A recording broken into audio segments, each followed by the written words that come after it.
திருச்செந்தூர் அருள்மிகு சுப்பிரமணி சுவாமி திருக்கோயில். இத்திருக்கோயிலில் இந்து அறநிலைத்துறையின் சார்பில் அருள்மிகு சுப்பிரமணிய சுவாமி திருக்கோயிலுக்கு வரும் பக்தர்களுக்கு, கை குழந்தையுடன் வரும் பக்தர்களுக்கு காட்சிய பசும்பால் திட்டம். இந்த திட்டத்தை ஜூன் 2ஆம் தேதி, அதாவது இன்று, இந்து அறநிலைத்துறை அமைச்சர் சேகர்பாபு துவங்கி வைத்தார். ஏராளமான பக்தர்கள் கை குழந்தையுடன் வந்து பால் வாங்கி சாப்பிட்டார். இந்த குழந்தையை பாருங்கள், பசியால் பால் கேட்க அமைச்சர் சிரிக்கிறார்.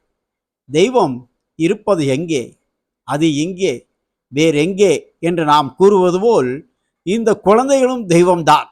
இதோ பாருங்கள், பசியாற்றும் குழந்தைகள். பசியோடு வரும் கிராமப்புறத்து பெண்கள் திருச்செந்தூரில் வரும்பொழுது வரிசையில் நிற்கும்போது குழந்தைகளுக்கு பசி, பால் கொடுக்க முடியவில்லை. இதனால் இந்த திட்டத்தை தமிழக சட்டசபையில் 2025-26ஆம் ஆண்டு அறிவித்த தமிழக முதல்வர் இத்திட்டத்தை இன்று முதல் செயல்பாட்டுக்கு கொண்டு வந்திருக்கிறார். இதேபோல் 10 திருக்கோயில்களில் இத்திட்டம் நடைமுறைக்கு வருகிறது. அதாவது திருவரங்கம், திருவண்ணாமலை அருள்மிகு அருணாச்சலேஸ்வரர் கோயில், திருத்தணி, ஆனைமலை மாசாணி அம்மன் கோயில், பன்னாரி அருள்மிகு மாரியம்மன் கோயில், திருப்பரங்குன்றம் அருள்மிகு சுப்பிரமணிய சுவாமி கோயில், மருதமலை, பெரியபாளையம் பவானி அம்மன் கோயில் என இந்த திட்டம் கிட்டத்தட்ட 10 கோயில்களுக்கு விரிவுபடுத்தப்பட்டுள்ளது. 50 லட்சம் ரூபாய் செலவில் இத்திட்டம் நிறைவேற்றப்பட உள்ளது. அருள்மிகு சுப்பிரமணிய சுவாமி குடமுழுக்கு ஜூலை 7ஆம் தேதி.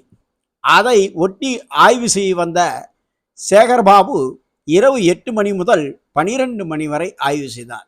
ஏன் இரவு நேரத்தில் ஆய்வு என்று கேட்ட கேள்விக்கு, பக்தர்களுக்கு இடையூறு இல்லாமல் வெளிப்படையாக எல்லா இடங்களையும் சுற்றி பார்க்க முடியும் என்ற காரணத்தால் இரவு நேரத்தை தேர்ந்தெடுத்ததாகவும் கூறினார். இதோ வாருங்கள் அந்த குழந்தையின் செய்கையை. பசியால் வாடும் குழந்தை அமைச்சரிடம் பால் கேட்க அமைச்சர் நெகிழ்ந்து போனார். இந்த காட்சியை உங்களுக்காக பத்மம் யூடியூப் சேனல் மீண்டும் ஒளிபரப்புகிறது. இதோ வாருங்கள். இரவு நேரத்தில் கோயில் பகுதிகளை, அதாவது நாணி கிணறு, போக்குவரத்து வசதி, குடிநீர் வசதி, பக்தர்கள் தங்கும் இடத்திற்கான வசதி போன்றவற்றை சுற்றி பார்க்க இதை பற்றி கூறுகிறார். சட்டமன்ற அறிவிப்புப்படி காய்ச்சிய சுடுபால் வழங்கப்படும் என்று மாண்புமிகு தமிழக முதல்வர் உத்தரவின் பேரில் அறிவித்திருந்தோம். 10 திருக்கோயில்களுக்கு இன்றைய தினம் அறிவிக்கப்பட்ட அந்த திட்டம் இன்றைக்கு தொடங்கப்பட்டிருக்கிறது. திருக்கோயில்களுடைய விவரம் என்று எடுத்துக்கொண்டால், ஒட்டுமொத்தமாக இந்த காய்ச்சிய பால் வழங்குவதற்குண்டான செலவு சுமார் 50 லட்சம் ரூபாய் என்று கணக்கிடப்பட்டிருக்கின்றது.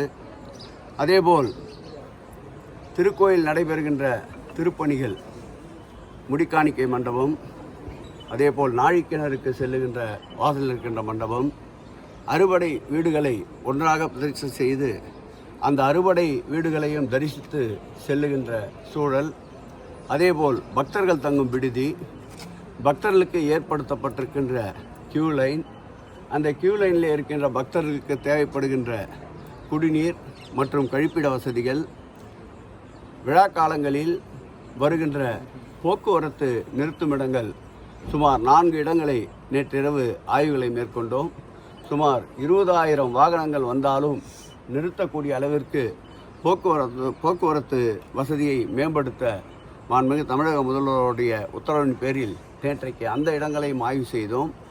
7/7 நடைபெறுகின்ற குடமுழுக்கில் லட்சக்கணக்கான பக்தர்கள் வருவார்கள் என்று எதிர்பார்க்கப்படுகின்றது. வருகின்ற பக்தர்களுக்கு தேவையான உணவு மற்றும் கழிப்பிட வசதி, போதிய சுகாதார சூழ்நிலை, அதேபோல் போதிய மருத்துவ வசதி, எந்தவித அசம்பாவித சம்பவங்களும் ஏற்படாமல் இருப்பதற்காக நேற்று இரவு அனைத்து துறை அதிகாரிகளோடு கலந்தாய்வு செய்திருக்கின்றோம். காலையிலே தருகின்ற அந்த சுடுபால் பச்சிளம் குழந்தைகளுக்கும் உயிர் வரிசையிலே நின்று கொண்டிருக்கின்ற குழந்தைகளுக்கும் பேருதவியாக இருக்கின்றது. இந்த திட்டம் சிறந்ததொரு திட்டம் என்று பக்தர்கள் மனதார பாராட்டுவது, இதுபோன்ற மக்கள் நலப்பணிகளை திருக்கோயிலுக்கு வருகின்ற இறையன்பர்களுக்கு மேலும் மேலும் தேவைப்படுகின்ற வசதிகளை செய்வதற்கு ஒரு ஊக்கமாக இருக்கின்றது.